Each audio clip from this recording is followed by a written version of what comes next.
Hey man, it's your boy Vader full time with the squad at Yukon in a building. And be back with a new video, man. And today, as you can tell by the title, we're gonna be doing what's it like daily driving the squatted rig. So before we get this video started, go ahead and like it, man, and subscribe if you're new to the channel. So look, we're gonna start this off like old times.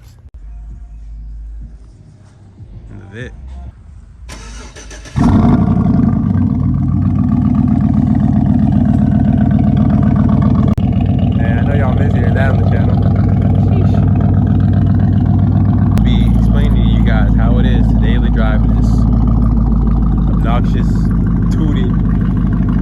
Unsafe, apparently, rig.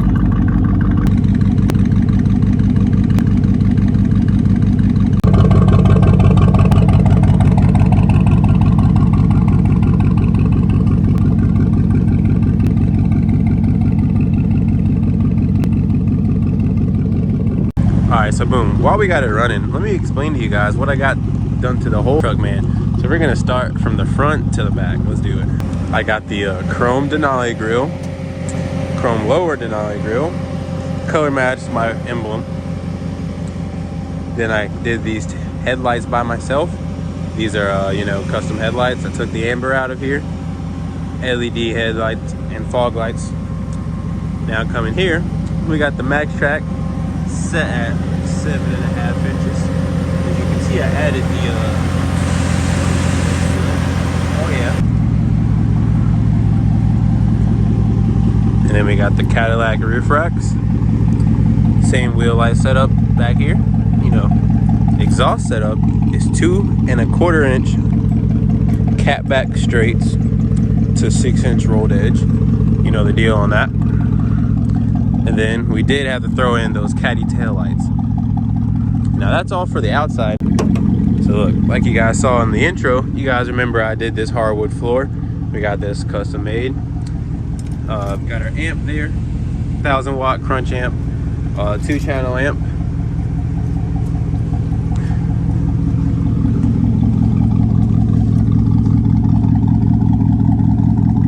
Hello, man. Daily driving this thing is not bad at all. I'm gonna be honest. I like daily driving it. I have no complaints, man. You know. So let's go ahead and hop in this bad boy.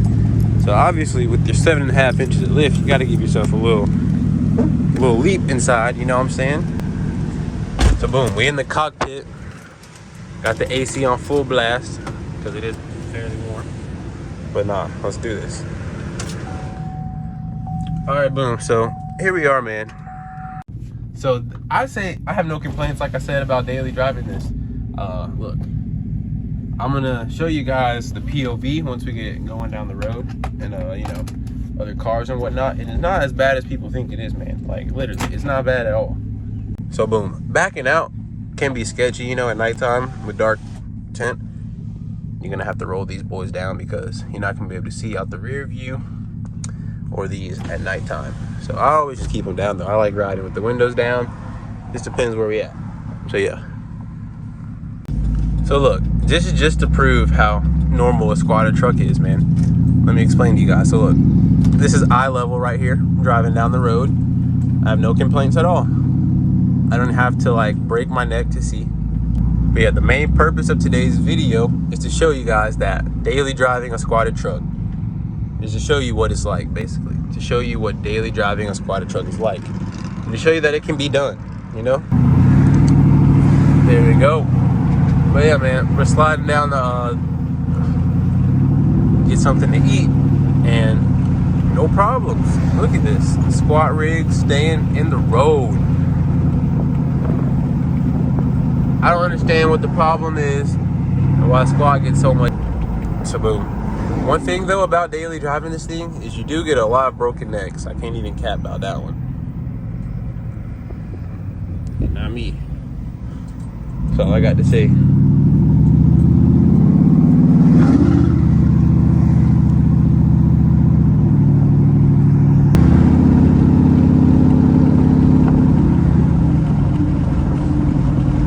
Now, one thing about these, if you want to daily drive a squatter truck, is you have to know that they are not fast. This thing is slow, man. No cap. Just like that, squat rig, successful trip to the Chipotle. Look at this. And I have yet to have a problem daily driving the squat rig. We got this Grom killer. So guys, this right here is a Grom clone that I ordered about 2 years ago. This is the second engine that's in it. Like, I've fully rebuilt this bike. This is the third time rebuilding it. Like, second engine still, but third time, you know. I'll show you the first build and the second build. So yeah, what we got going on with this is, look,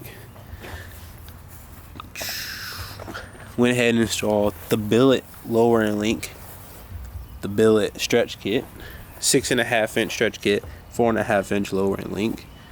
We got the Grom plastics on the way. The back came already, so that's why that's up there, as well as the undertail.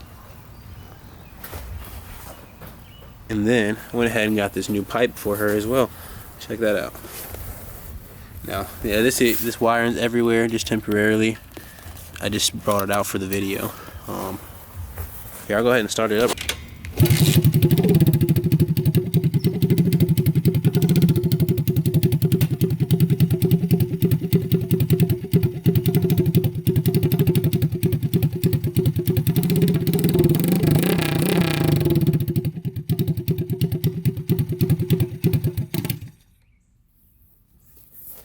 That's that. Thing sounds nice. Go ahead and turn that off. I left that gas on all night. And here we got the beast. So guys, this right here is going to be one of the funnest projects I think I'm ever gonna do. Actually, I'm not gonna say that because I'm gonna be doing a lot of things, but those two are fun. But this right here is gonna be crazy. Now, you guys see this thing is not in the best shape, so you know what that means. It's time to do a lot of work to this thing. You guys saw it 2 months ago when I picked it up. I haven't done anything to it. It's still the exact same. I've just got it drivable. It's legal. It has plates, insurance, you know, the whole 9 yards. But it is going to go ahead and get transformed to a race car very soon. So let me show you guys and explain to you guys what's going to be done to this bad boy. So I want to do a turbocharged build. I'm still looking at my motor configurations in the LS. I'll get into that a little bit later. But I definitely want to do a turbo build on this car. So yeah. Here we go though. I'll give you guys the full walk around the Mustang. So the interior is not bad condition. I got the car. Whenever I went to pick it up, the lady said that the transmission is probably out or is out of fluid. So we ran, checked the dipstick. It was dry. We went ahead and loaded it up on the trailer like you guys saw in the video. And then we got it home. Put fluid in it, and like you guys saw in the first video, the trans worked. So yeah, that was a complete fault of the buyer. You know, got this Mustang for a good price. I have driven this thing multiple miles without any problems. I'm gonna go ahead and pop the trunk right quick, show you guys that, and explain what I'm gonna do, my whole layout for the car. So, making our way back here. So back here, most likely gonna do the fuel cell. Got the sticker, boom. Most likely gonna do the fuel cell back here, just for the fuel cell and the battery actually, just for weight and simplicity, because we're gonna drop the other tank because it's fairly obnoxious. So yeah, get the fuel cell, the battery relocated to the back, and then we're gonna go obviously with the LS build. So now, as far as the LS, I'm going to do a couple things to the car to get it in here. K member, new trans cross member. I have not got a trans yet. I'll talk about that in a second once we get over to the shop and get to the motor. So yeah, let's do that.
Alright, here we are. We made it inside the shop, guys. We brought the Grom killer up inside. And now we're checking out the LS here. So right here, I'm just gonna call it the LS, man. But it's an iron block LM7 5.3 liter LS engine. Right here I got it upside down because I need to take off the main caps, pistons and rods, and the crank out. We're gonna get this thing sent out to the machine shop soon, getting the whole 9 yards done to it, you know. Cam bearings. We're gonna check the cylinders and have them check in, see if I need to bore them out. If so, I'm gonna bore 30 over, you know, larger pistons, you know, whatever. Hopefully I don't need to turn this bearing, turn the crank any, so they get undersized bearings. Hopefully, you know, I can just use stock bearing size for those rod bearings there. So yeah, I wonder if this is normal.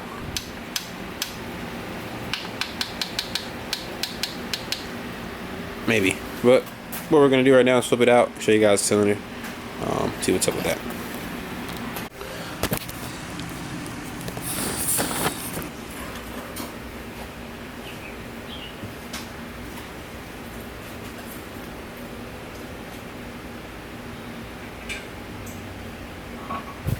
So here we are, we got it flipped around.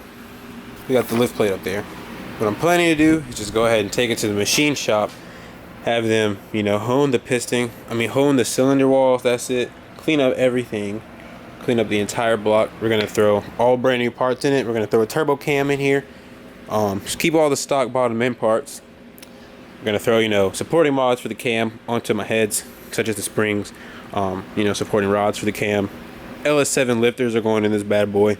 Gonna do LS9 multi-layer gaskets, probably from BTR. Not sure yet, but we're gonna do some more research on the gaskets right here for boost. The heads I have back here, you know, just stock 862 heads. Gonna get those cleaned up. I'm not sure if I'm gonna get those worked yet because they're, you know, the stock heads. May upgrade to some 243 heads to have them worked, but I'm probably just gonna do a cleanup on the heads, lap the valves, get the springs installed, and I'm also gonna do the trunnion rocker upgrade on this. So yeah, I'm gonna be spinning all the RPM, boys. As far as the intake manifold, probably gonna run just, you know, sheet metal like LS1 type manifold, cathedral port, you know the deal. And then yeah, we're gonna slap a 98 mil turbo on her and let her sing. So that's the plan for this build. We're gonna see how long it takes to get done, you know. Got a lot of work to do to the Mustang before I even put the motor in it, so I'm gonna be doing two things at once here. Also on the list, I'm gonna be searching for transmission, so that's one thing I gotta get. Probably going turbo 350, turbo 400, or 4L80, 4L60E. One of them trends is going in this. It's gonna be paired with this LS, so yeah. As far as like ECU, you know, wiring, whatnot, I'm using Terminator X with this. You know, I was thinking about going like Fuel Tech. Still debating actually. I like the Fuel Tech system. The Holley system is cheaper, but the Fuel Tech system is more simple, if that makes sense. Everything's packed into one unit on the Fuel Tech, so I'm still debating on that.